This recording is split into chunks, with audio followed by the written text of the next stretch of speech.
All right, we would also like to thank Megan for coming on. You can catch her on KCSU throughout the week. But it is now time for our favorite segment called In Case You Missed It, where these stories are the weird videos and stories that you might have missed from last week. So let's start with another long field goal. Last week we showed you an 8th grader hitting a 63-yard. Yeah, that's the NFL record, so it's pretty impressive.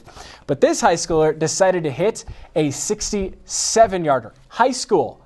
I can't even make an extra point. What are these kids eating? And the leg presses they're doing nowadays. Oh my. This kid's eating his Wheaties. And one of the even more impressive things, this wasn't just some field goal. This was to tie the game, put it into overtime. Talk about pressure. I mean, this kid seems like he's got it. I can't wait Boise, to see him boy. in the NFL. This kid and the kid from last week. Yeah. I can't wait to see the new NFL record. Love it. All right, now to the next video. And we're going across the globe to Russia. You know, Scott, it's always cold there. Always. They got the cool fuzzy hats. I have 3. I love have one. them. I love them. Absolutely. So here's a guy attempting to jump into his frozen pool.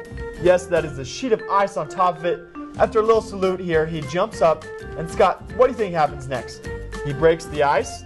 B, the ice breaks him. Or C, a bear comes out of nowhere. You know what? I really have no experience in this field of body ice breaking. I've never seen anybody try to do it because I don't know that anybody I know would try to do it. So I'm just going to go C, bear comes out of nowhere, because I like bears. You know, you take C, I'm going to take B because this dude is a boss. I know it.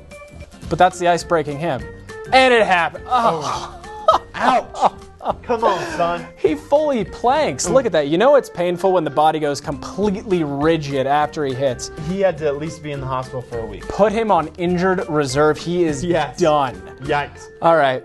Now, athletes with sponsorships are nothing new, but for British Olympic diver Tom Daley, his sponsorship is unusual. And unfortunately has become a bit of an embarrassment, and you will see why when you see where they put their logo. It says here is Tom Daley, and he's sponsored by British Gas. Wow.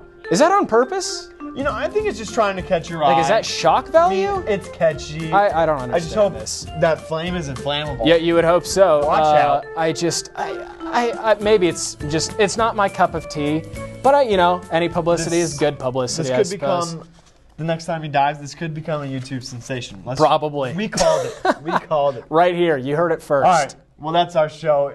If you missed any of it or you want to see it again, check out our CTV11news.com tomorrow to see this show and any episode of CTV Sports you may have missed. Also, be sure to follow Ryan and I on Twitter, as well as our Twitter, CTV Sports. You can also like CTV Sports on Facebook. Don't forget, the football team is back in action this weekend against Hawaii.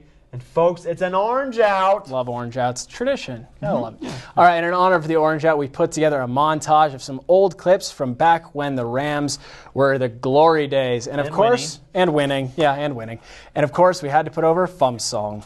Yeah, unfortunately, a lot of you new Rams don't know this song, the Fum Song, so we decided to bring it back in honor of the orange out on Saturday. So we'll leave it with you, and we'll see you next week. College days and tell you where to go.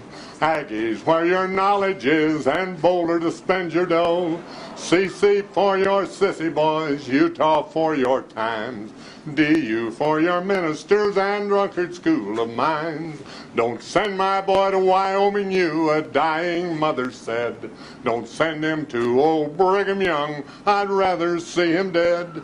But send him to our Aggies, it's better than Cornell. Before I'd see him in Boulder, I'd see my son in hell.